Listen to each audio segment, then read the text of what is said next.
लीजिए सुनिए, मुंशी प्रेमचंद के लिखे उपन्यास रंगभूमि के 35वें भाग का वाचन मेरी यानी समीर गोस्वामी की आवाज में।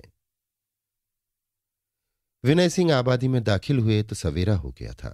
थोड़ी ही दूर चले थे कि एक बुढ़िया लाठी टेकती सामने से आती हुई दिखाई दी। इन्हें देखकर बोली, बेटा गरीब हूं, बन पड़े तो कुछ दे दो, धर्म होगा। नायक राम, सवेरे राम नाम नहीं लेती, भीख मांगने चल खड़ी हुई। तुझे तो जैसे रात को नींद नहीं आई, मांगने को तो दिन भर है। बुढ़िया, बेटा दुखिया हूं। नायक राम, यहां कौन सुखिया है? रात भर भूखों मरे, मासूक की घुड़कियां खाई, पैर तो सीधे पड़ते नहीं, तुम्हें कहां से पैसा दें? बुढ़िया, बेटा धूप में मुझसे चला नहीं जाता, सिर में चक्कर आ जाता है, नई नई विपत है। भैया, भगवान उस अधम पापी विनय सिंह का बुरा करे, उसी के कारण बुढ़ापे में ये दिन देखना पड़ा। नहीं तो बेटा दुकान करता था, हम घर में रानी बनी बैठी रहती थी। नौकर चाकर थे, कौन सा सुख नहीं था। तुम परदेसी हो, ना जानते होगे, यहां दंगा हो गया था।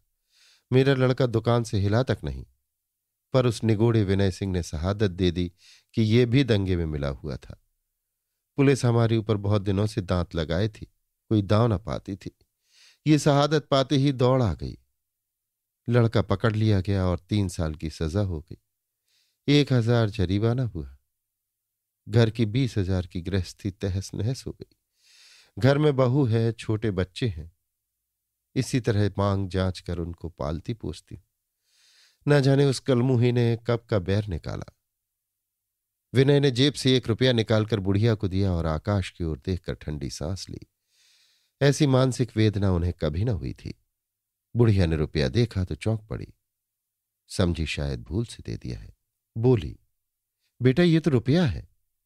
विनय ने अवरुद्ध कंठ से कहा, हां ले जाओ, मैंने भूल से नहीं दिया है। वृद्धा आशीर्वाद देती हुई चली गई। दोनों आदमी और आगे बढ़े तो राह में एक कुआं मिला। उस पर पीपल का पेड़ था। एक छोटा सा मंदिर भी बना हुआ था। नायक राम ने सोचा यहीं हाथ मुंह धो ले। दोनों आदमी कुएं पर गए तो देखा एक विप्र महाराज पीपल के नीचे बैठे पाठ कर रहे हैं। जब वो पाठ कर चुके तो विनय ने पूछा, आपको मालूम है सरदार नीलकंठ आजकल कहाँ है? पंडित जी ने कर्कश कंठ से कहा, हम नहीं जानते। विनय, पुलिस के मंत्री तो होंगे? पंडित, कह दिया मैं नहीं जानता। विनय, मिस्टर क्लार्क तो दौरे पर होंगे। पंडित, मैं कुछ नहीं जानता। नायक राम, पूजा पाठ में देश दुनिया की सुध ही नहीं। पंडित, हां, जब तक मनोकामना न पूरी हो जाए तब तक मुझे किसी से कुछ सरोकार नहीं। सवेरे सवेरे तुमने मिलच्छों का नाम सुना दिया, ना जाने दिन कैसे कटेगा। नायक राम, वो कौन सी मनोकामना है? पंडित, अपने अपमान का बदला। नायक राम, किससे? पंडित, उसका नाम ना लूंगा, किसी बड़े रईस का लड़का है, काशी से दीनों की सहायता करने आया था, सैकड़ों घर उजाड़ कर न जाने कहां चल दिया। उसी के निमित्त ये अनुष्ठान कर रहा हूं। यहां आधा नगर मेरा यजमान था, सेठ साहूकार मेरा आदर करते थे, विद्यार्थियों को पढ़ाया करता था। बुराई ये थी कि नाजिम को सलाम करने न जाता था। अमलों की कोई बुराई देखता तो मुंह पर खोल कर कह देता। इसी से सब कर्मचारी मुझसे जलते थे। पिछले दिनों जब यहां दंगा हुआ तो सबों ने उसी बनारस के गुंडे से मुझ पर राजद्रोह का अपराध लगवा दिया। सजा हो गई, बेंत पड़ गए, जरीमाना हो गया, मर्यादा मिट्टी में मिल गई। अब नगर में कोई द्वार पर खड़ा नहीं होने देता। निराश होकर देवी की शरण में आया हूं। पुरश्चरण का पाठ कर रहा हूं। जिस दिन सुनूंगा कि उस हत्यारे पर देवी ने कोप किया, उसी दिन मेरी तपस्या पूरी हो जाएगी। द्विज हूं, लड़ना भिड़ना नहीं जानता। मेरे पास इसके सिवा और कौन सा हथियार है? विनय किसी शराब खाने से निकलते हुए पकड़े जाते तो भी इतने शर्मिंदा न होते। उन्हें अब इस ब्राह्मण की सूरत याद आई। याद आया कि मैंने ही पुलिस की प्रेरणा से इसे पकड़ा दिया था। जेब से 5 रुपए निकाले और पंडित जी से बोले, ये लीजिए, मेरी ओर से भी उस नरपिशाच के प्रति मारण मंत्र का जाप कर दीजिएगा। उसने मेरा भी सर्वनाश किया है, मैं भी उसके खून का प्यासा हो रहा हूं। पंडित, महाराज आपका भला होगा। शत्रु की देह में कीड़े न पड़ जाएं तो कहिएगा कि कोई कहता था, कुत्तों की मौत मरेगा। यहां सारा नगर उसका दुश्मन है। अब तक इसलिए उसकी जान बची कि पुलिस उसे घेरे रहती थी, मगर कब तक? जिस दिन अकेला घर से निकला उसी दिन देवी का उस पर कोप गिरा। है वो इसी राज्य में, कहीं बाहर नहीं गया है, और ना बचकर जा ही सकता है। काल उसके सिर पर खेल रहा है। इतने दीनों की हाय क्या निष्फल हो जाएगी? जब यहां से और आगे चले तो विनय ने कहा, पंडा जी, अब जल्दी से एक मोटर ठीक कर लो। मुझे भय लग रहा है कि कोई मुझे पहचान न ले। अपने प्राणों का इतना भय मुझे कभी न हुआ था। अगर ऐसे ही दो एक दृश्य और सामने आए तो शायद मैं आत्मघात कर लूं।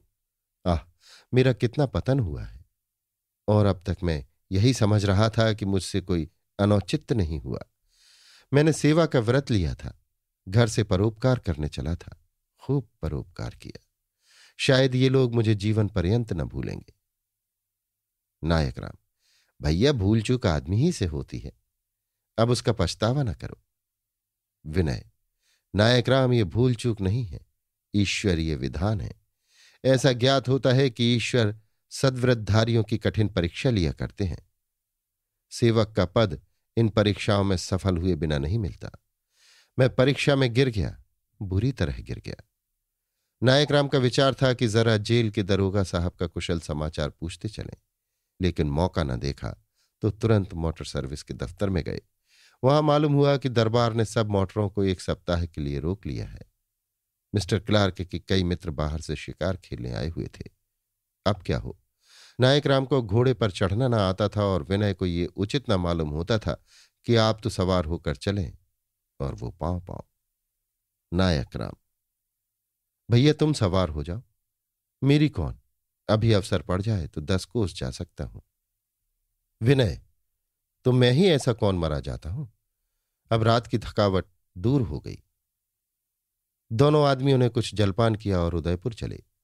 आज विनय ने जितनी बात की उतनी शायद और कभी न की थी, और वो भी नायक राम जैसे लट्ठ गंवार से। सोफी की तीव्र आलोचना अब उन्हें सर्वथा न्याय संगत जान पड़ती थी। बोले, पंडा जी, ये समझ लो कि अगर दरबार ने उन सब कैदियों को छोड़ न दिया जो मेरी शहादत से फंसे हैं, तो मैं अपना मुंह किसी को न दिखाऊंगा। मेरे लिए यही एक आशा रह गई है। तुम घर जाकर माताजी से कह देना कि वो कितना दुखी और अपनी भूल पर कितना लज्जित था। नायक राम, भैया तुम घर न जाओगे तो मैं भी न जाऊंगा। अब तो जहां तुम हो वहीं मैं भी हूं। जो कुछ बीतेगी दोनों ही के सिर बीतेगी। विनय, बस तुम्हारी यही बात बुरी मालूम होती है। तुम्हारा और मेरा कौन सा साथ है? मैं पातकी हूं, मुझे अपने पातकों का प्रायश्चित करना है। तुम्हारे माथे को कलंक नहीं है, तुम अपना जीवन क्यों नष्ट करोगे? मैंने अब तक सोफिया को न पहचाना था, आज मालूम हुआ कि उसका हृदय कितना विशाल है। मुझे उससे कोई शिकायत नहीं है। हां, शिकायत केवल इस बात की है कि उसने मुझे अपना न समझा। वो अगर समझती कि ये मेरे हैं तो मेरी एक एक बात क्यों पकड़ती, जरा जरा सी बातों पर क्यों गुप्तचरों की भांति तीव्र दृष्टि रखती। वो ये जानती है कि मैं ठुकरा दूंगी तो ये जान पर खेल जाएंगे। ये जानकर भी उसने मेरे साथ इतनी निर्दयता क्यों की? वो ये क्यों भूल गई कि मनुष्य से भूलें होती ही हैं? संभव है अपना समझकर ही उसने मुझे ये कठोर दंड दिया हो। दूसरों की बुराइयों की हमें परवाह नहीं होती, अपनों ही को बुरी राह चलते देखकर दंड दिया जाता है। मगर अपनों को दंड देते समय इसका तो ध्यान रखना चाहिए कि आत्मीयता का सूत्र न टूटने पाए। ये सोचकर मुझे ऐसा मालूम होता है कि उसका दिल मुझसे सदैव के लिए फिर गया। नायक राम, ईसाइयन है ना, किसी अंग्रेज को गांठेगी? विनय, तुम बिल्कुल बेहूदे हो, बात करने की तमीज नहीं। मैं कहता हूं वो अब उम्र भर ब्रह्मचारिणी रहेगी। तुम उसे क्या जानो? बात समझो ना बूझो, चट से कह उठे, किसी अंग्रेज को गांठेगी। मैं उसे कुछ कुछ जानता हूं। मेरे लिए उसने क्या क्या नहीं किया, क्या क्या नहीं सहा। जब उसका प्रेम याद आता है तो कलेजे में ऐसी पीड़ा होती है कि कहीं पत्थरों से सिर टकराकर प्राण दे दूं। अब वो अजय है, उसने अपने प्रेम का द्वार बंद कर लिया।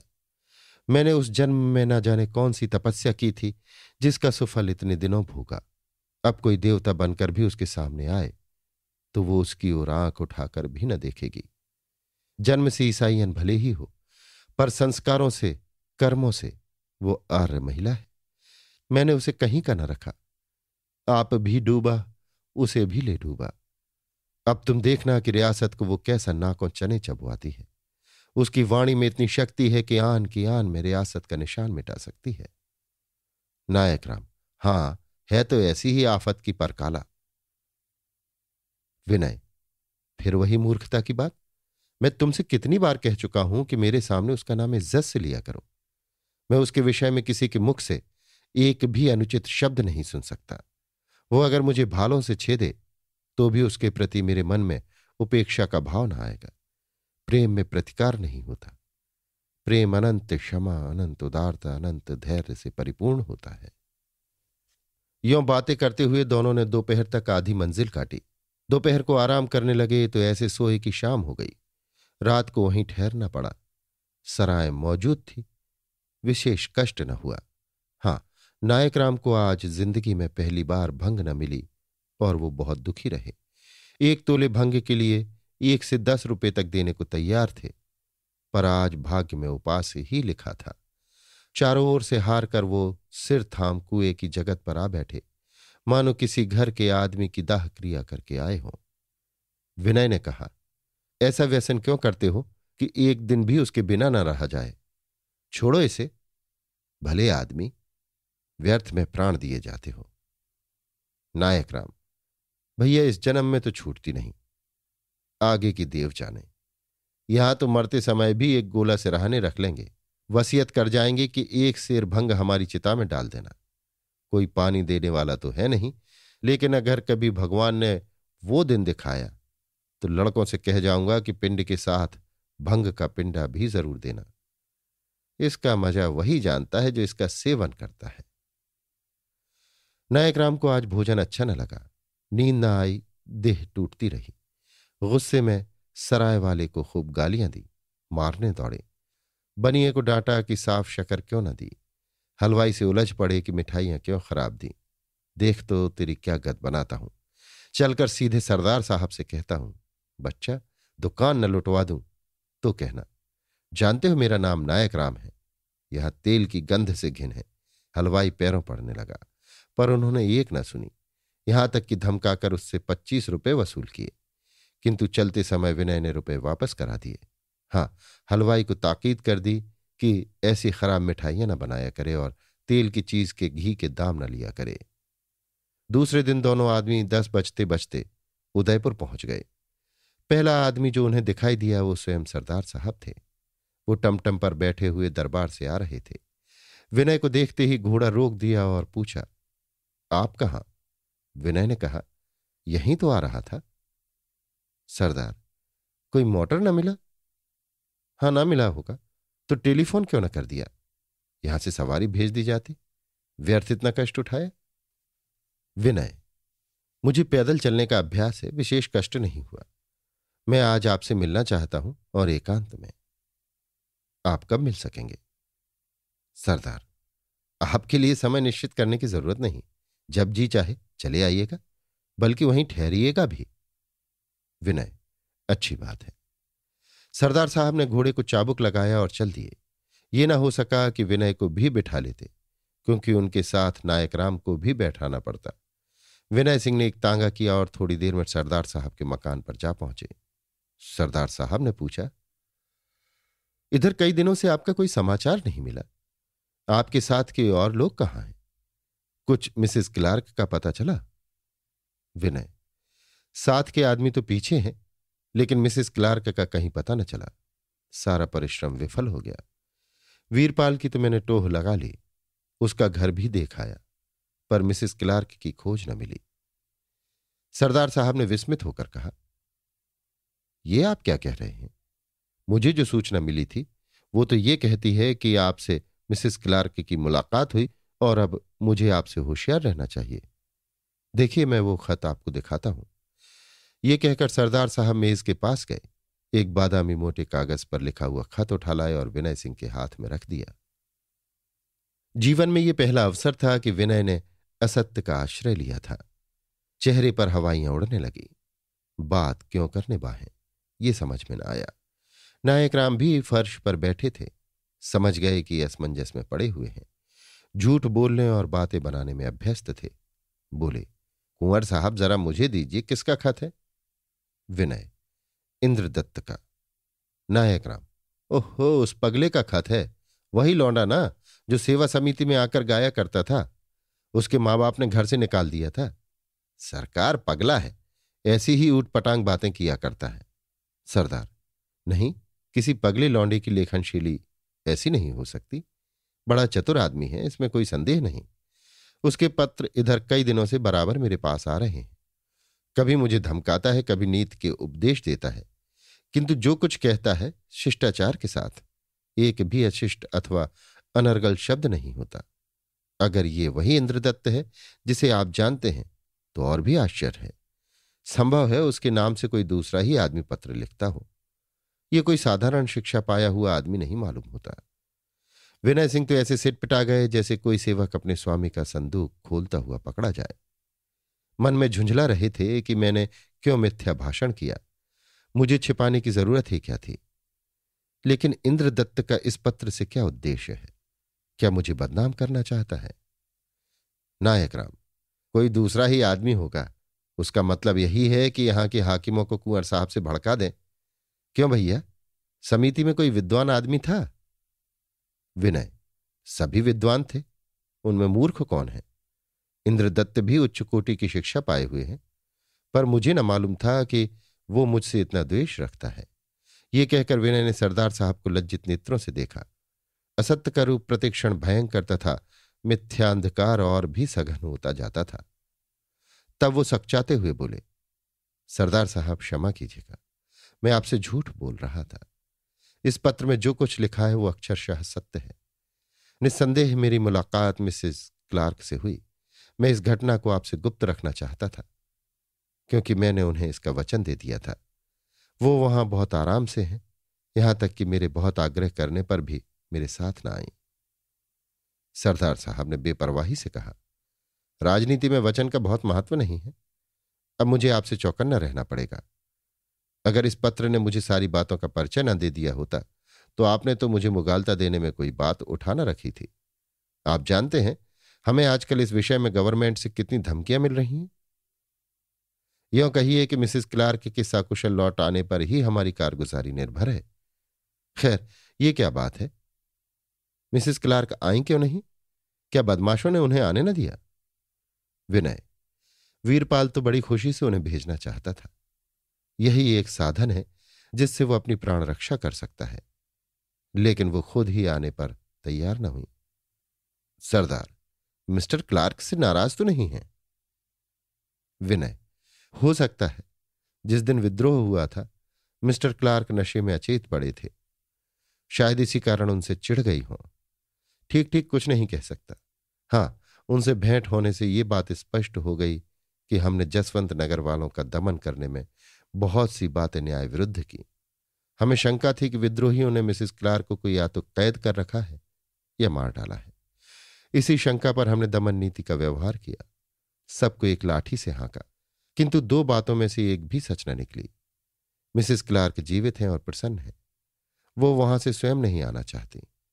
जसवंत नगर वाले अकारण ही हमारे कोप के भागी हुए, और मैं आपसे बड़े आग्रह से प्रार्थना करता हूं कि उन गरीबों पर दया होनी चाहिए। सैकड़ों निरपराधियों की गर्दन पर छुरी फिर रही है।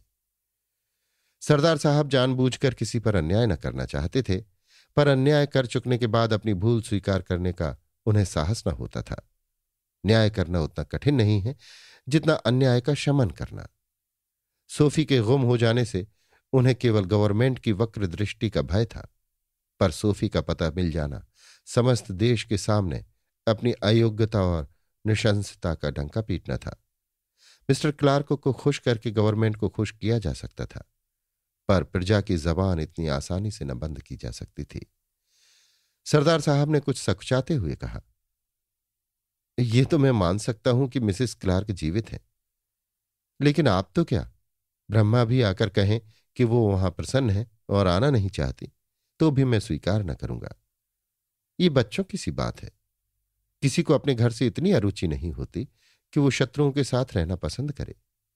विद्रोहियों ने मिसेस क्लार्क को यह कहने के लिए मजबूर किया होगा। वे मिसेस क्लार्क को उस वक्त तक न छोड़ेंगे जब तक हम सारे कैदियों को मुक्त न कर दें। ये विजेताओं की नीति है और मैं इसे नहीं मान सकता। मिसेस क्लार्क को कड़ी से कड़ी यातनाएं दी जा रही हैं और उन्होंने उन यातनाओं से बचने के लिए आपसे ये सिफारिश की है, और कोई बात नहीं है। विनय, मैं इस विचार से सहमत नहीं हो सकता। मिसेस क्लार्क बहुत प्रसन्न दिखाई देती थी। पीड़ित हृदय कभी इतना निशंक नहीं हो सकता। सरदार, ये आपकी आंखों का दोष है। अगर मिसेस क्लार्क स्वयं आकर मुझसे कहें कि मैं बड़े आराम से हूं, तो भी मुझे विश्वास ना आएगा। आप नहीं जानते ये लोग किन सिद्धियों से स्वाधीनता पर जान देने वाले प्राणियों पर भी आतंक जमा लेते हैं। यहां तक कि उनके पंजे से निकल आने पर भी कैदी उन्हीं की सी कहता है और उन्हीं की सी करता है। मैं एक जमाने में पुलिस का कर्मचारी था। आपसे सच कहता हूं, मैंने कितने ही राजनीतिक अभियोगों में बड़े बड़े व्रतधारियों से ऐसे अपराध स्वीकार करा दिए जिनकी उन्होंने कल्पना तक न की थी। वीरपाल सिंह इस विषय में हमसे कहीं चतुर है। विनय, सरदार साहब, अगर थोड़ी देर के लिए मुझे ये विश्वास भी हो जाए कि मिसेस क्लार्क ने दबाव में आकर मुझसे ये बातें कही हैं, तो भी अब ठंडे हृदय से विचार करने पर मुझे ज्ञात हो रहा है कि हमें इतनी निर्दयता से दमन न करना चाहिए था। अब उन अभियुक्तों पर कुछ रियायत होनी चाहिए। सरदार, रियायत राजनीति में पराजय का सूचक है। अगर मैं ये भी मान लूं कि मिसेस क्लार्क वहां आराम से हैं और स्वतंत्र हैं तथा हमने जसवंत नगर वालों पर घोर अत्याचार किया, फिर भी मैं रियायत करने को तैयार नहीं हूं। रियायत करना अपनी दुर्बलता और भ्रांति की घोषणा करना है। आप जानते हैं रियायत का परिणाम क्या होगा? विद्रोहियों के हौसले बढ़ जाएंगे, उनके दिल से रियासत का भय जाता रहेगा, और जब भय न रहा तो राज्य भी नहीं रह सकता। राज्य व्यवस्था का आधार न्याय नहीं, भय है। भय को आप निकाल दीजिए और राज्य विध्वंस हो जाएगा। फिर अर्जुन की वीरता और युधिष्ठिर का न्याय भी उसकी रक्षा नहीं कर सकता। 100-200 निरपराधियों का जेल में रहना राज्य न रहने से कहीं अच्छा है। मगर मैं उन विद्रोहियों को निरपराध क्यों कर मान लूं? कई हजार आदमियों का सशस्त्र एकत्र हो जाना यह सिद्ध करता है कि वहां लोग विद्रोह करने के विचार से ही गए थे। विनय, किंतु जो लोग उसमें सम्मिलित न थे वे तो बेकसूर हैं। सरदार, कदापि नहीं। उनका कर्तव्य था कि अधिकारियों को पहले ही से सचेत कर देते। एक चोर को किसी के घर में सेंध लगाते देखकर आप घर वालों को जगाने की चेष्टा न करें तो आप स्वयं चोर की सहायता कर रहे हैं। उदासीनता बहुधा अपराध से भी भयंकर होती है। विनय, कम से कम इतना तो कीजिए कि जो लोग मेरी शहादत पर पकड़े गए हैं उन्हें बरी कर दीजिए। सरदार, असंभव है। विनय, मैं शासन नीति के नाते नहीं, दया और सौजन्य के नाते आपसे ये विनीत आग्रह करता हूं। सरदार, कह दिया भाईजान कि यह असंभव है। आप इसका परिणाम नहीं सोच रहे हैं। विनय, लेकिन मेरी प्रार्थना को स्वीकार न करने का परिणाम भी अच्छा न होगा। आप समस्या को और जटिल बना रहे हैं। सरदार, मैं खुले हुए विद्रोह से नहीं डरता। डरता हूं केवल सेवकों से, प्रजा के हितैषियों से, और उनसे यहां की प्रजा का जी भर गया है। बहुत दिन बीत जाएंगे इसके पहले कि प्रजा देश सेवकों पर फिर विश्वास करे। विनय, अगर इसी नीयत से आपने मेरे हाथों प्रजा का अनिष्ट कराया तो आपने मेरे साथ घोर विश्वासघात किया। लेकिन मैं आपको सतर्क किए देता हूं कि यदि आपने मेरा अनुरोध न माना तो आप रियासत में ऐसा विप्लव मचा देंगे जो रियासत की जड़ हिला देगा। मैं यहां से मिस्टर क्लार्क के पास जाता हूं, उनसे भी यही अनुरोध करूंगा, और यदि वो भी न सुनेंगे तो हिज हाइनेस की सेवा में यही प्रस्ताव उपस्थित करूंगा। अगर उन्होंने भी न सुना तो फिर इस रियासत का मुझसे बड़ा और कोई शत्रु न होगा। ये कहकर विनय सिंह उठ खड़े हुए और नायक राम को साथ लिए मिस्टर क्लार्क के बंगले पर जा पहुंचे। वो आज ही अपने शिकारी मित्रों को विदा करके लौटे थे और इस समय विश्राम कर रहे थे। विनय ने अर्दली से पूछा, तो मालूम हुआ कि साहब कुछ काम कर रहे हैं। विनय बाग में टहलने लगे। जब आध घंटे तक साहब ने ना बुलाया तो उठे और सीधे क्लार्क के कमरे में घुस गए। वो इन्हें देखते ही उठ बैठे और बोले, आइए आइए, आप ही की याद कर रहा था। कहिए क्या समाचार है? सोफिया का पता तो आप लगा ही आए होंगे। विनय, जी हां, लगा आया। ये कहकर विनय ने क्लार्क से भी वही कथा कही जो सरदार साहब से कही थी और वही अनुरोध किया। क्लार्क, मिस सोफी आपके साथ क्यों नहीं आई? विनय, ये तो मैं नहीं कह सकता, लेकिन वहां उन्हें कोई कष्ट नहीं है। क्लार्क, तो फिर आपने नई खोज क्या की? मैंने तो समझा था शायद आपके आने से इस विषय पर कुछ प्रकाश पड़ेगा। ये देखिए, सोफिया का पत्र है, आज ही आया है। इसे आपको दिखा तो नहीं सकता, पर इतना कह सकता हूं कि वो इस वक्त मेरे सामने आ जाए तो उस पर पिस्तौल चलाने में एक क्षण भी विलंब न करूंगा। अब मुझे मालूम हुआ कि धर्मपरायणता छल और कुटिलता का दूसरा नाम है। इसकी धर्मनिष्ठा ने मुझे बड़ा धोखा दिया। शायद कभी किसी ने इतना बड़ा धोखा न खाया होगा। मैंने समझा था धार्मिकता से सहृदयता उत्पन्न होती है, पर यह मेरी भ्रांति थी। मैं इसकी धर्मनिष्ठा पर रीझ गया। मुझे इंग्लैंड की रंगीली युवतियों से निराशा हो गई थी। सोफिया का सरल स्वभाव और धार्मिक प्रवृत्ति देखकर मैंने समझा मुझे इच्छित वस्तु मिल गई। अपने समाज की उपेक्षा करके मैं उसके पास आने जाने लगा और अंत में प्रपोज किया। सोफिया ने स्वीकार तो कर लिया, पर कुछ दिनों तक विवाह को स्थगित रखना चाहा। मैं क्या जानता था कि उसके दिल में क्या है। राजी हो गया। उसी अवस्था में वो मेरे साथ यहां आई, बल्कि यों कहिए कि वही मुझे यहां लाई। दुनिया समझती है वो मेरी विवाहता थी, कदापि नहीं। हमारी तो मंगनी भी ना हुई थी। अब जाकर रहस्य खुला कि वो बोलशेविकों की एजेंट है। उसके एक एक शब्द से उसकी बोलशेविक प्रवृत्ति टपक रही है। प्रेम का स्वांग भरकर वो अंग्रेजों के आंतरिक भावों का ज्ञान प्राप्त करना चाहती थी। उसका ये उद्देश्य पूरा हो गया। मुझसे जो काम निकल सकता था वो निकालकर उसने मुझे दुत्कार दिया है। विनय सिंह, तुम नहीं अनुमान कर सकते कि मैं उससे कितना प्रेम करता था। इस अनुपम रूप राशि के नीचे इतनी घोर कुटिलता। मुझे धमकी दी है कि इतने दिनों में अंग्रेजी समाज का मुझे जो कुछ अनुभव हुआ है उसे मैं भारतवासियों के विनोदार्थ प्रकाशित कर दूंगी। वो जो कुछ कहना चाहती है मैं स्वयं क्यों न बतला दूं। अंग्रेज जाति भारत को अनंत काल तक अपने साम्राज्य का अंग बनाए रखना चाहती है। कंजर्वेटिव हो या लिबरल, रेडिकल हो या लेबर, नेशनलिस्ट हो या सोशलिस्ट, इस विषय में सभी एक ही आदर्श का पालन करते हैं। सोफी के पहले मैं स्पष्ट कह देना चाहता हूं कि रेडिकल और लेबर नेताओं के धोखे में ना आओ। कंजर्वेटिव दल में और चाहे कितनी ही बुराइयां हों, वो निर्भीक है, तीक्ष्ण सत्य से नहीं डरता। रेडिकल और लेबर अपने पवित्र और उज्ज्वल सिद्धांतों का समर्थन करने के लिए ऐसी आशाप्रद बातें कह डालते हैं जिनको व्यवहार में लाने का उन्हें साहस नहीं हो सकता। आधिपत्य त्याग करने की वस्तु नहीं है। संसार का इतिहास केवल एक शब्द आधिपत्य प्रेम पर समाप्त हो जाता है। मानव स्वभाव अब भी वही है जो सृष्टि के आदि में था। अंग्रेज जाति कभी त्याग के लिए, उच्च सिद्धांतों पर प्राण देने के लिए प्रसिद्ध नहीं रही। हम सब के सब, मैं लेबर हूं, साम्राज्यवादी हैं। अंतर केवल उस नीति में है जो भिन्न भिन्न दल इस जाति पर आधिपत्य जमाए रखने के लिए ग्रहण करते हैं। कोई कठोर शासन का उपासक है, कोई सहानुभूति का, कोई चिकनी चुपड़ी बातों से काम निकालने का। बस वास्तव में नीति कोई है ही नहीं, केवल उद्देश्य है, और वो ये कि क्यों कर हमारा आधिपत्य उत्तरोत्तर सुदृढ़ हो। यही वो गुप्त रहस्य है जिसको प्रकट करने की मुझे धमकी दी गई है। ये पत्र मुझे ना मिला होता तो मेरी आंखों पर पर्दा पड़ा रहता और मैं सोफी के लिए क्या कुछ न कर डालता। पर इस पत्र ने मेरी आंखें खोल दी और अब मैं आपकी कोई सहायता नहीं कर सकता, बल्कि आपसे भी अनुरोध करता हूं कि इस बाल सेवक आंदोलन को शांत करने में रियासत की सहायता कीजिए। सोफी जैसी चतुर, कार्यशील, धुन की पक्की युवती के हाथों में यह आंदोलन कितना भयंकर हो सकता है, इसका अनुमान करना कठिन नहीं है। विनय यहां से भी निराश होकर बाहर निकले तो सोचने लगे, अब महाराजा साहब के पास जाना व्यर्थ है। वो साफ कह देंगे जब मंत्री और एजेंट कुछ नहीं कर सकते तो मैं क्या कर सकता हूं। लेकिन जी न माना। तांगे वाले को राजभवन की ओर चलने का हुक्म दिया। नायक राम, क्या गिटपिट करता रहा, आया राह पर।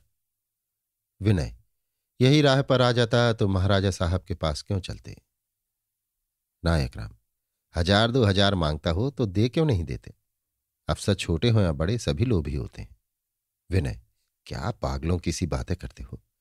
अंग्रेजों में अगर ये बुराइयां होती तो इस देश से ये लोग कब के सिधार गए होते। ये अंग्रेज भी रिश्वत लेते हैं, देवता नहीं है।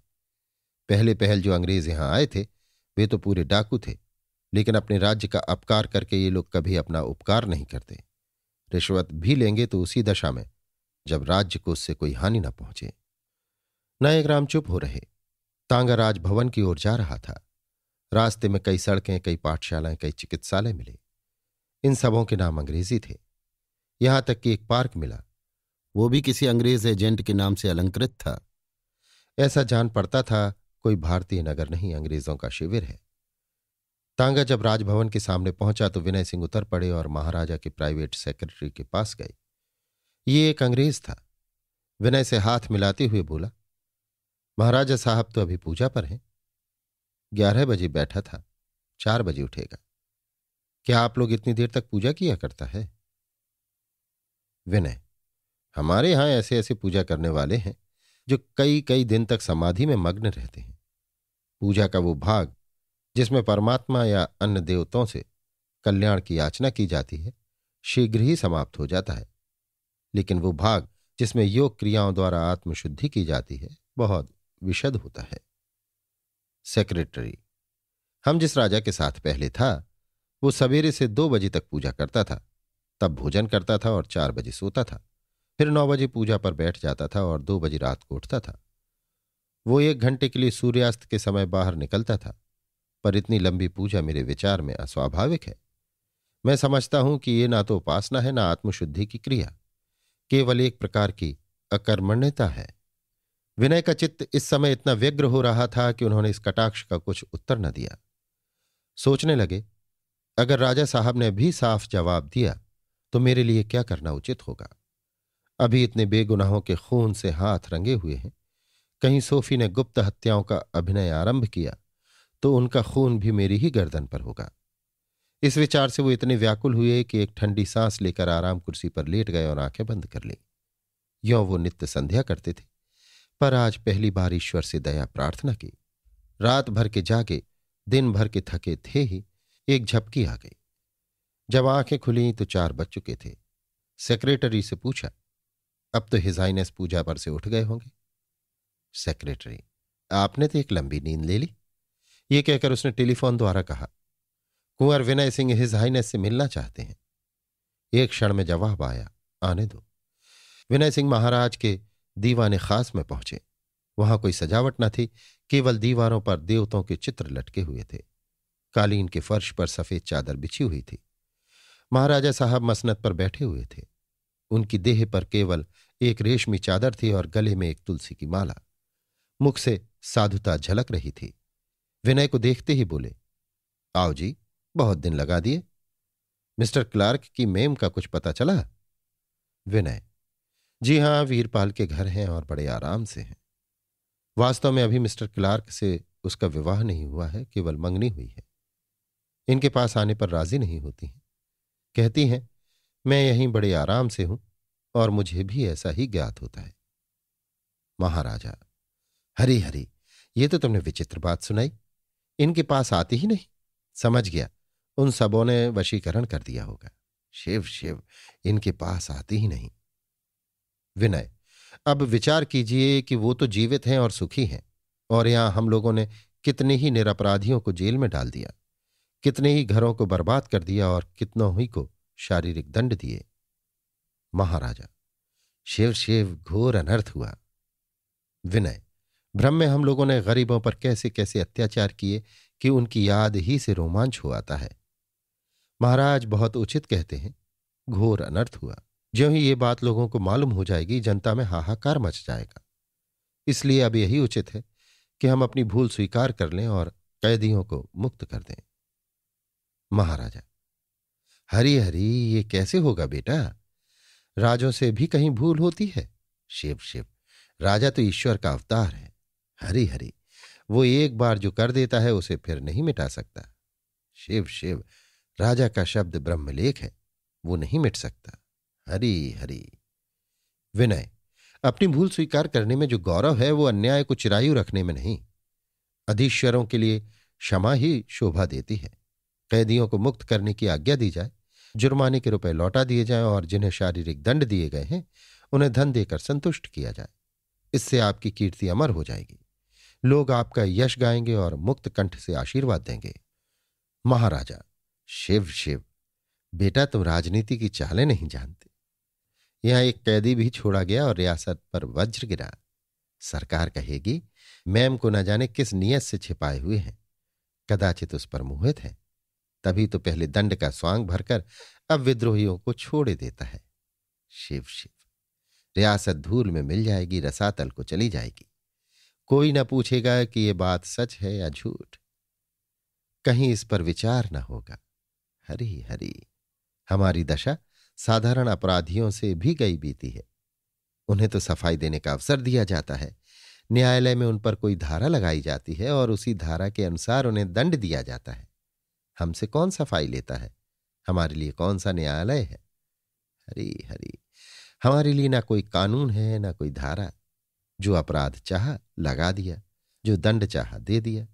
न कहीं अपील है न फरियाद।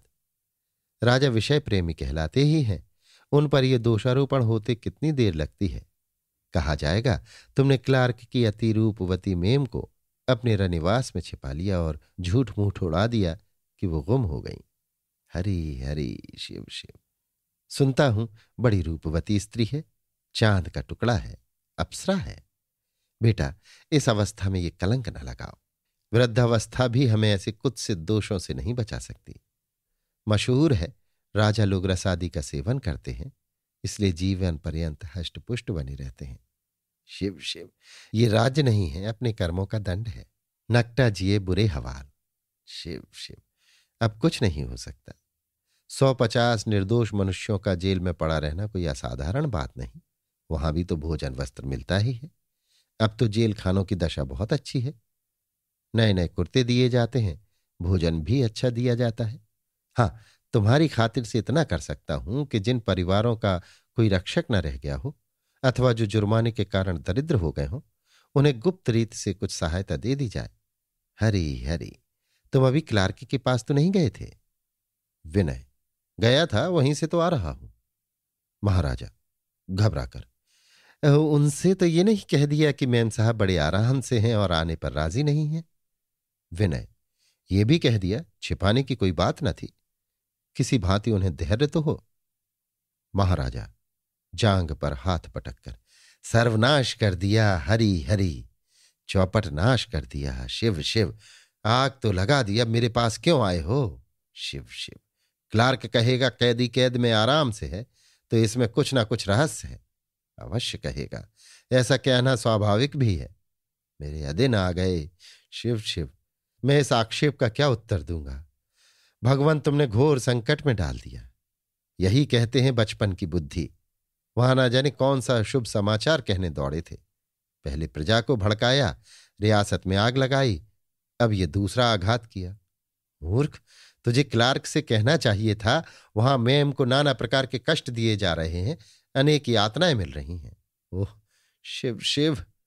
सहसा प्राइवेट सेक्रेटरी ने फोन में कहा, मिस्टर क्लार्क आ रहे हैं। महाराजा ने खड़े होकर कहा, आ गया यमदूत आ गया। कोई है? कोट पतलून लाओ। तुम जाओ विनय, चले जाओ, रियासत से चले जाओ, फिर मुझे मुंह मत दिखाना। जल्दी पगड़ी लाओ, यहां से उगालदान हटा दो। विनय को आज राजा से घृणा हो गई। सोचा इतना नैतिक पतन, इतनी कायरता, यूं राज्य करने से डूब मरना अच्छा है। वो बाहर निकले तो नायक राम ने पूछा, कैसी छनी? विनय, इनको तो मारे भय के आप ही जान निकली जाती है। ऐसा डरते हैं मानो मिस्टर क्लार्क कोई शेर हैं और इन्हें आते ही आते खा जाएंगे। मुझसे तो इस दशा में एक दिन भी न रहा जाता। नायक राम, भैया मेरी तो अब सलाह है कि घर लौट चलो। इस जंजाल में कब तक जान खपाओगे? विनय ने सजल नयन होकर कहा, पंडा जी कौन मुंह लेकर घर जाऊं? मैं अब घर जाने योग्य नहीं रहा। माताजी मेरा मुंह न देखेंगी। चला था जाति की सेवा करने, जाता हूं सैकड़ों परिवारों का सर्वनाश करके। मेरे लिए तो अब डूब मरने के सिवा और कुछ नहीं रहा, न घर का रहा न घाट का। मैं समझ गया नायक राम, मुझसे कुछ न होगा।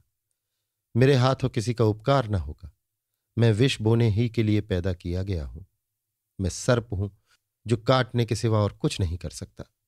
जिस पामर प्राणी को प्रांत का प्रांत गालियां दे रहा हो, जिसके अहित के लिए अनुष्ठान किए जा रहे हो, उसे संसार पर भार स्वरूप रहने का क्या अधिकार है? आज मुझ पर कितने बेकसों की आहें पड़ रही हैं, मेरे कारण कितना आंसू बहा है, उसमें मैं डूब सकता हूं। मुझे जीवन से भय लग रहा है। जितना जीऊंगा उतना ही अपने ऊपर पापों का भार बढ़ाऊंगा। इस वक्त अगर अचानक मेरी मृत्यु हो जाए तो समझो ईश्वर ने मुझे उबार लिया। इस तरह गिलानी में डूबे हुए विनय उस मकान में पहुंचे जो रियासत की ओर से उन्हें ठहरने को मिला था। विनय को देखते ही नौकर चाकर दौड़े। कोई पानी खींचने लगा, कोई झाड़ू देने लगा, कोई बर्तन धोने लगा। विनय तांगे से उतरकर सीधे दीवान खाने में गए। अंदर कदम रखा ही था कि मेज पर बंद लिफाफा मिला। विनय का हृदय धक धक करने लगा। ये रानी जानवी का पत्र था। लिफाफा खोलने की हिम्मत न पड़ी। कोई माता परदेश में पड़े हुए बीमार बेटे का तार पाकर इतनी शंकातुर न होती होगी। लिफाफा हाथ में लिए हुए सोचने लगे, इसमें मेरी भर्त्सना के सिवा और क्या होगा?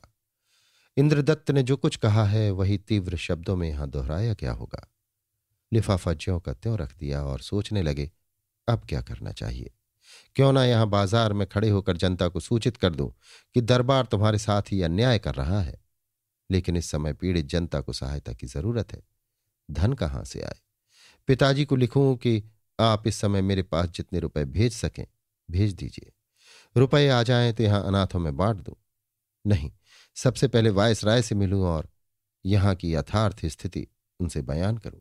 संभव है वो दरबार पर दबाव डालकर कैदियों को मुक्त करा दें। यही ठीक है। अब मुझे सब काम छोड़कर वायसराय से मिलना चाहिए। वो यात्रा की तैयारियां करने लगे, लेकिन रानी जी के पत्र की याद सिर पर लटकती हुई नंगी तलवार की भांति उन्हें उद्विग्न कर रही थी। आखिर उनसे ना रहा गया। पत्र खोलकर पढ़ने लगे। विनय, आज से कई मास पहले मैं तुम्हारी माता होने पर गर्व करती थी, पर आज तुम्हें पुत्र कहते हुए लज्जा से गड़ी जाती हूं। तुम क्या थे, क्या हो गए, और अगर यही दशा रही तो अभी और ना जाने क्या हो जाओगे। अगर मैं जानती कि तुम इस भांति मेरा सिर नीचा करोगे तो आज तुम इस संसार में न होते।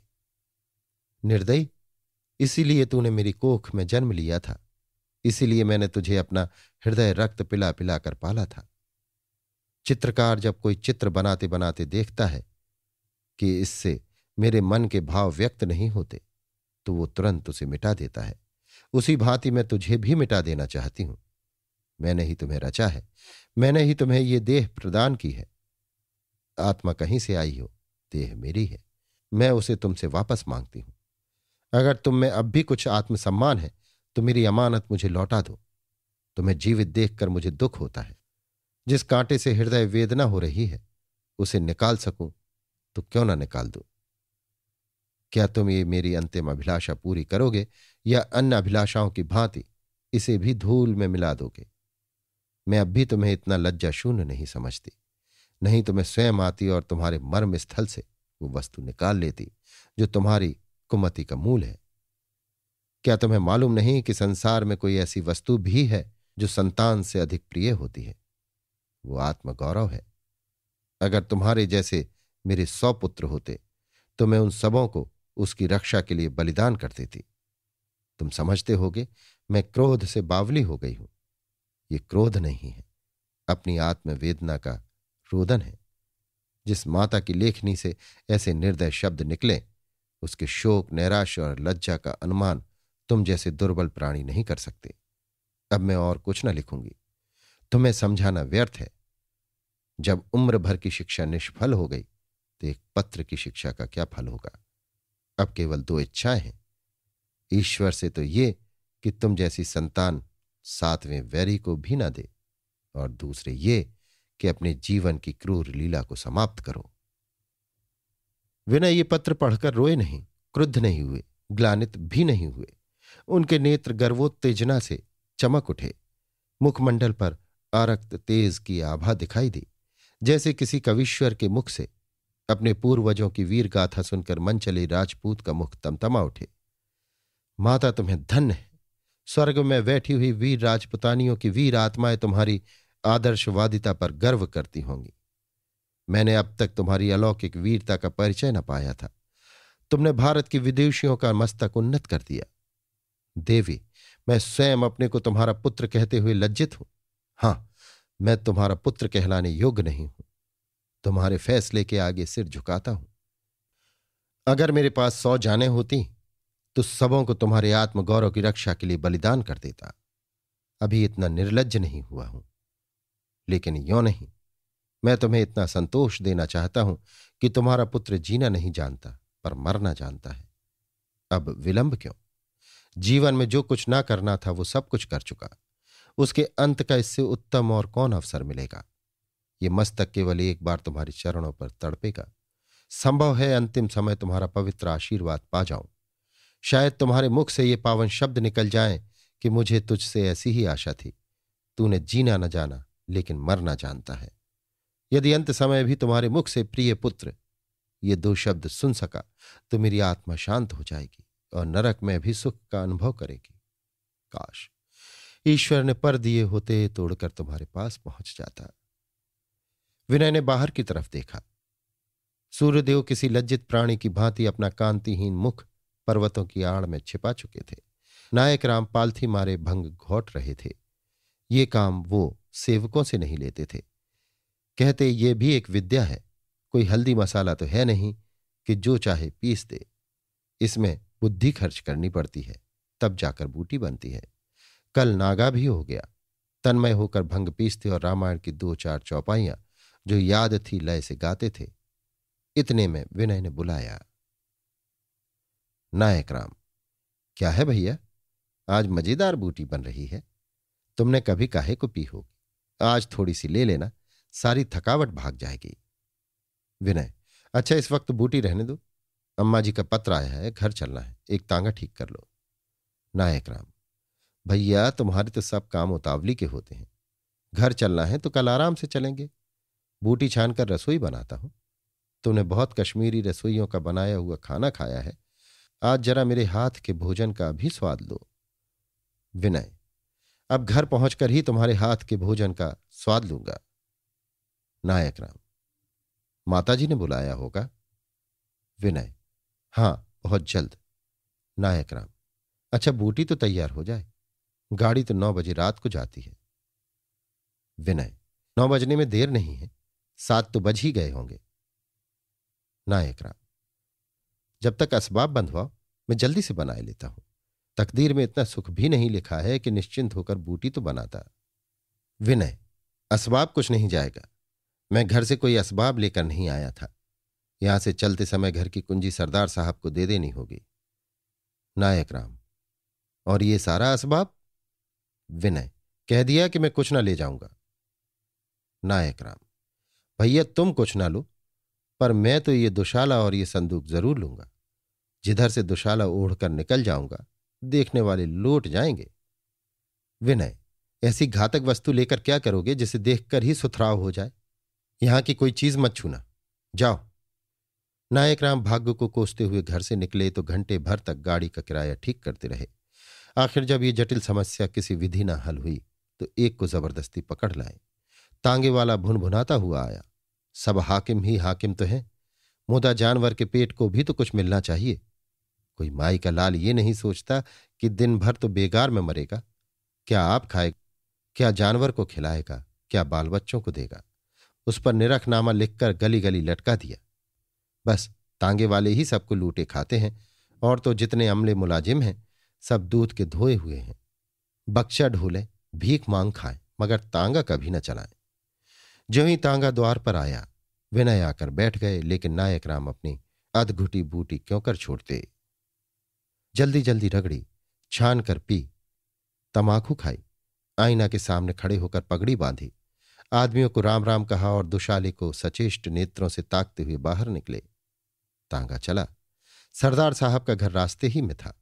वहां जाकर नायक राम ने कुंजी उनके द्वारपाल के हवाले की और 8 बजते बजते स्टेशन पर पहुंच गए। नायक राम ने सोचा, राह में तो कुछ खाने को मिलेगा नहीं और गाड़ी पर भोजन करेंगे कैसे। दौड़कर पूरियां ली, पानी लाए और खाने बैठ गए। विनय ने कहा, मुझे अभी इच्छा नहीं है। वो खड़े गाड़ियों की समय सूची देख रहे थे कि ये गाड़ी अजमेर कब पहुंचेगी, दिल्ली में कौन सी गाड़ी मिलेगी। सहसा क्या देखते हैं कि एक बुढ़िया आर्तनाद करती हुई चली आ रही है। 2-3 आदमी उसे संभाले हुए हैं। वो विनय सिंह के समीप ही आकर बैठ गई। विनय ने पूछा तो मालूम हुआ कि इसका पुत्र जसवंत नगर की जेल का दरोगा था।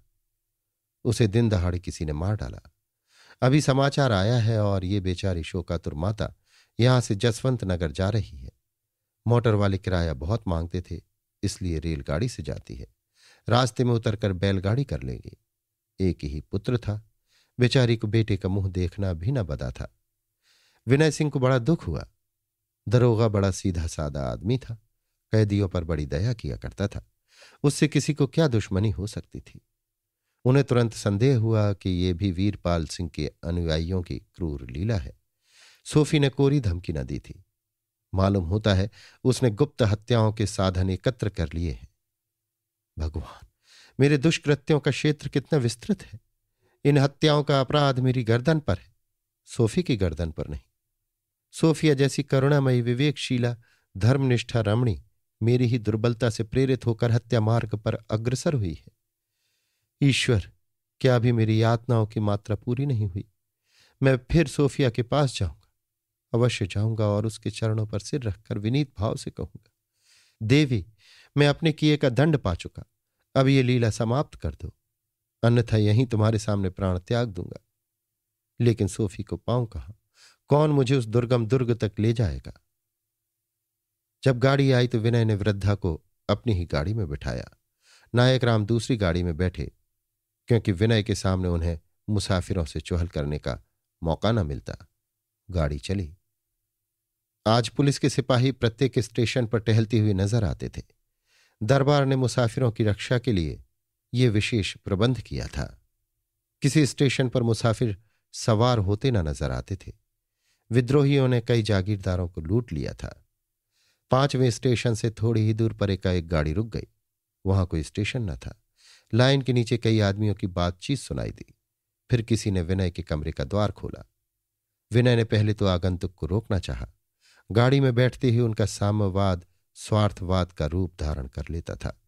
यह भी संदेह हुआ कि डाकू न हो, लेकिन निकट से देखा तो किसी स्त्री के हाथ थे। अलग हट गए और एक क्षण में एक स्त्री गाड़ी पर चढ़ाई। विनय देखते ही पहचान गई, वो मिस सोफिया थी। उसके बैठते ही गाड़ी फिर चलने लगी। सोफिया ने गाड़ी में आते ही विनय को देखा तो चेहरे का रंग उड़ गया। जी में आया गाड़ी से उतर जाऊं, पर वो चल चुकी थी। एक क्षण तक वो हतबुद्धि सी खड़ी रही। विनय के सामने उसकी आंखें न उठती थी। तब उसी वृद्धा के पास बैठ गई और खिड़की की ओर ताकने लगी। थोड़ी देर तक दोनों मौन बैठे रहे। किसी को बात करने की हिम्मत न पड़ती थी। वृद्धा ने सोफी से पूछा, कहां जाओगी बेटी? सोफिया, बड़ी दूर जाना है। वृद्धा, यहां कहां से आ रही हो? सोफिया, यहां से थोड़ी दूर एक गांव है, वहीं से आती हूं। वृद्धा, तुमने गाड़ी खड़ी करा दी थी क्या? सोफिया, स्टेशनों पर आजकल डाके पड़ रहे हैं, इसी से बीच में गाड़ी रुकवा दी। वृद्धा, तुम्हारे साथ और कोई नहीं है क्या? अकेले कैसे जाओगी? सोफिया, आदमी ना हो, ईश्वर तो है। वृद्धा, ईश्वर है कि नहीं कौन जाने।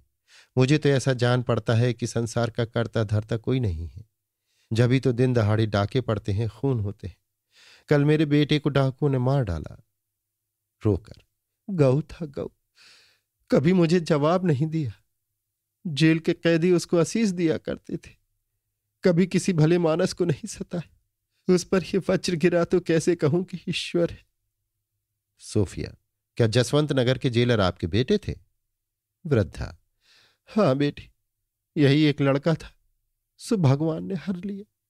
ये कहकर वृद्धा सिसकने लगी।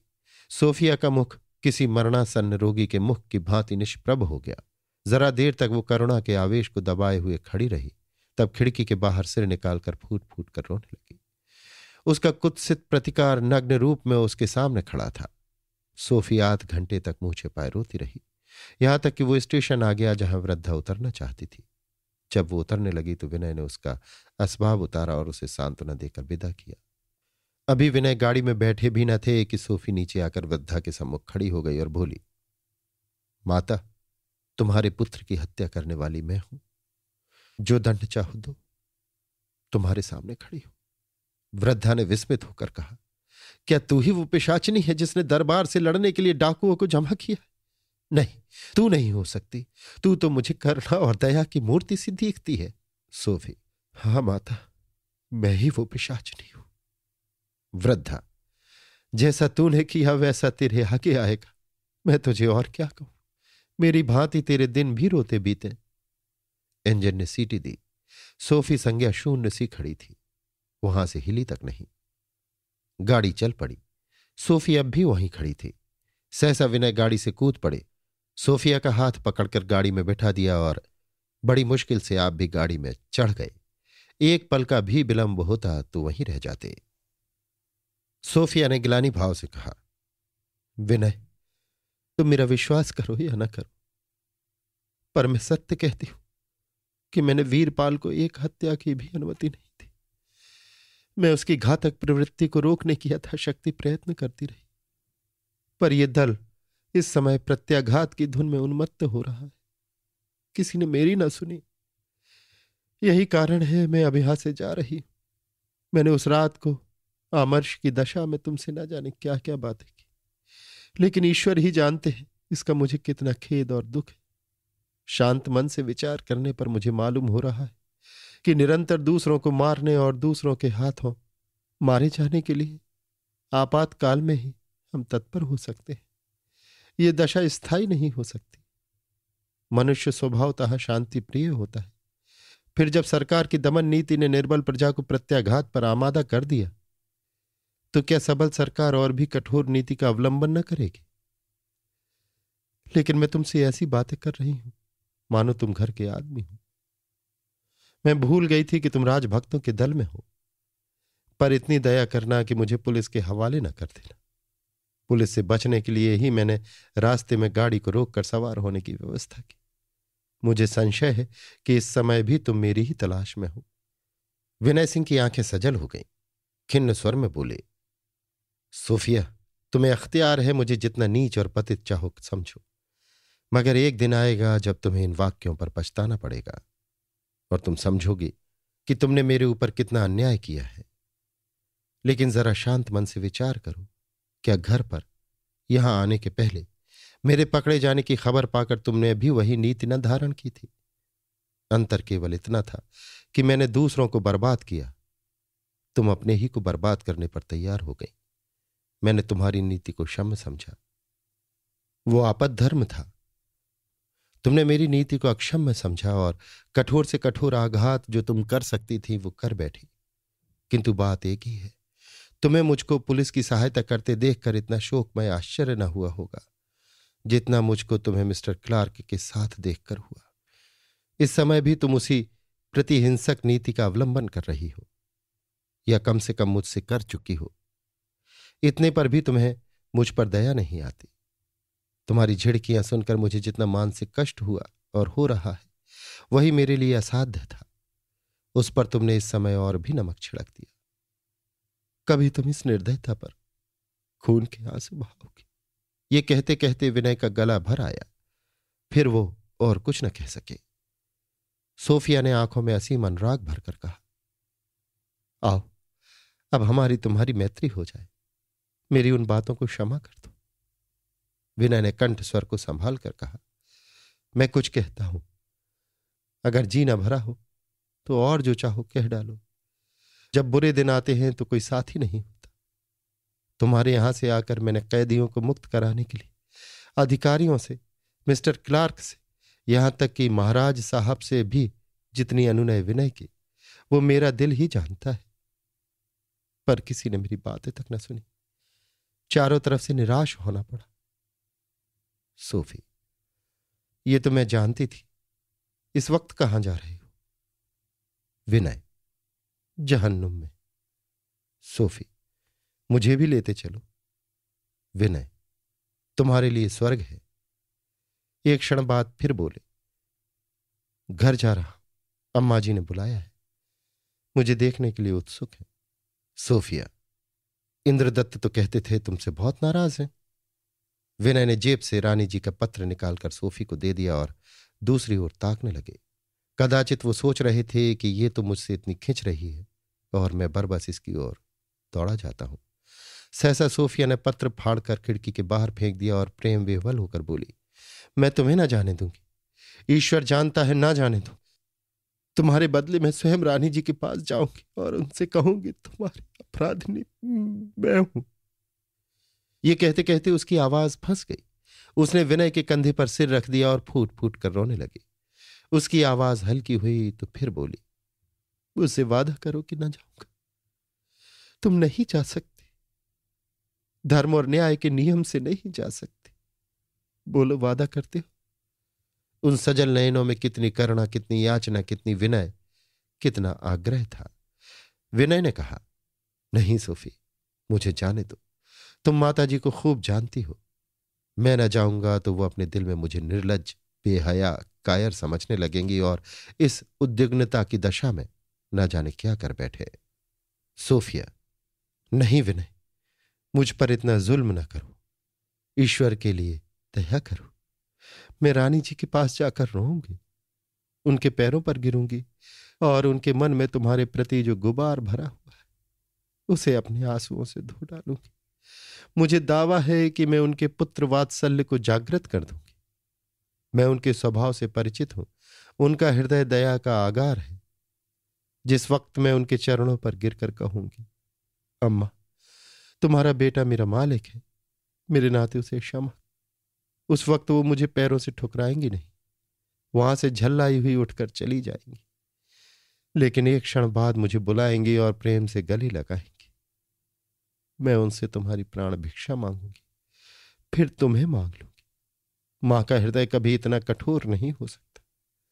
वो ये पत्र लिखकर शायद इस समय पछता रही हो, मना रही होंगी कि पत्र न पहुंचाओ। बोलो, वादा करो। ऐसे प्रेम में सने, अनुराग में डूबे वाक्य विनय के कानों ने कभी न सुने थे। उन्हें अपना जीवन सार्थक मालूम होने लगा। आह, सोफी अब भी मुझे चाहती है। उसने मुझे क्षमा कर दिया। वो जीवन जो पहले मरुभूमि के समान निर्जन, निर्जल, निर्जीव था, अब पशु पक्षियों, सलिल धाराओं और पुष्पलतादि से लहराने लगा। आनंद के कपाट खुल गए थे और उसके अंदर से मधुर गान की ताने, विद्युत दीपों की झलक, सुगंधित वायु की लपट बाहर आकर चित्त को अनुरक्त करने लगी। विनय सिंह को इस सुरम्य दृश्य ने मोहित कर लिया। जीवन के सुख जीवन के दुख है। विराग और आत्मग्लानि ही जीवन के रत्न हैं। हमारी पवित्र कामनाएं, हमारी निर्मल सेवाएं, हमारी शुभ कल्पनाएं विपत्ति ही की भूमि में अंकुरित और पल्लवित होती है। विनय ने विचलित होकर कहा, सोफी, अम्मा जी के पास एक बार मुझे जाने दो। मैं वादा करता हूं कि जब तक वो फिर स्पष्ट रूप से न कहेंगे। सोफिया ने विनय की गर्दन में बाहें डालकर कहा, नहीं नहीं, मुझे तुम्हारे ऊपर भरोसा नहीं। तुम अकेले अपनी रक्षा नहीं कर सकते। तुम में साहस है, आत्माभिमान है, शील है, सब कुछ है, पर धैर्य नहीं। पहले मैं अपने लिए तुम्हें आवश्यक समझती थी, अब तुम्हारे लिए अपने को आवश्यक समझती हूं। विनय, जमीन की तरफ क्यों ताकते हो? मेरी ओर देखो। मैंने तुम्हें जो कटु वाक्य कहे उन पर लज्जित हूं। ईश्वर साक्षी है, सच्चे दिल से पश्चाताप करती हूं। उन बातों को भूल जाओ। प्रेम जितना ही आदर्शवादी होता है उतना ही क्षमाशील भी। बोलो, वादा करो। अगर तुम मुझसे गला छुड़ाकर चले जाओगे तो फिर तुम्हें सोफी फिर न मिलेगी। विनय ने प्रेम पुलकित होकर कहा, तुम्हारी इच्छा है तो न जाऊंगा। सोफी, तो हम अगले स्टेशन पर उतर पड़ेंगे। विनय, नहीं, पहले बनारस चले। तुम अम्मा जी के पास जाना, अगर वो मुझे क्षमा कर देंगी। सोफी, विनय, अभी बनारस मत चलो। कुछ दिन चित्त को शांत होने दो, कुछ दिन मन को विश्राम लेने दो। फिर रानी जी का तुम पर क्या अधिकार है? तुम मेरे हो। उन समस्त नीतियों के अनुसार जो ईश्वर ने और मनुष्य ने रची हैं, तुम मेरे हो। मैं रियायत नहीं, अपना सत्य चाहती हूं। हम अगले स्टेशन पर उतर पड़ेंगे। इसके बाद सोचेंगे हमें क्या करना है, कहां जाना है। विनय ने सकुचाते हुए कहा, जीवन का निर्वाह कैसे होगा? मेरे पास जो कुछ है वो नायक राम के पास है। वो किसी दूसरे डिब्बे में है। अगर उसे खबर हो गई तो वो भी हमारे साथ चलेगा। सोफी, इसकी क्या चिंता? नायक राम को जाने दो। प्रेम जंगलों में भी सुखी रह सकता है। अंधेरी रात में गाड़ी शैल और शिविर को चीरती चली जाती थी। बाहर दौड़ती हुई पर्वतमालाओं के सिवा और कुछ न दिखाई देता था। विनय तारों की दौड़ देख रहे थे। सोफिया देख रही थी कि आसपास कोई गांव है या नहीं। इतने में स्टेशन नजर आया। सोफी ने गाड़ी का द्वार खोल दिया और दोनों चुपके से उतर पड़े, जैसे चिड़िया का जोड़ा घोंसले से दाने की खोज में उड़ जाए। उन्हें इसकी चिंता नहीं कि आगे व्याध भी है, हिंसक पक्षी भी है, किसान की गुलेल भी है। इस समय तो दोनों अपने विचारों में मग्न हैं, दाने से लहराते हुए खेतों की बहार देख रहे हैं। पर वहां तक पहुंचना भी उनके भाग्य में है, ये कोई नहीं जानता। अभी आप सुन रहे थे मुंशी प्रेमचंद के लिखे उपन्यास रंगभूमि के 35वें भाग का वाचन मेरी यानी समीर गोस्वामी की आवाज में।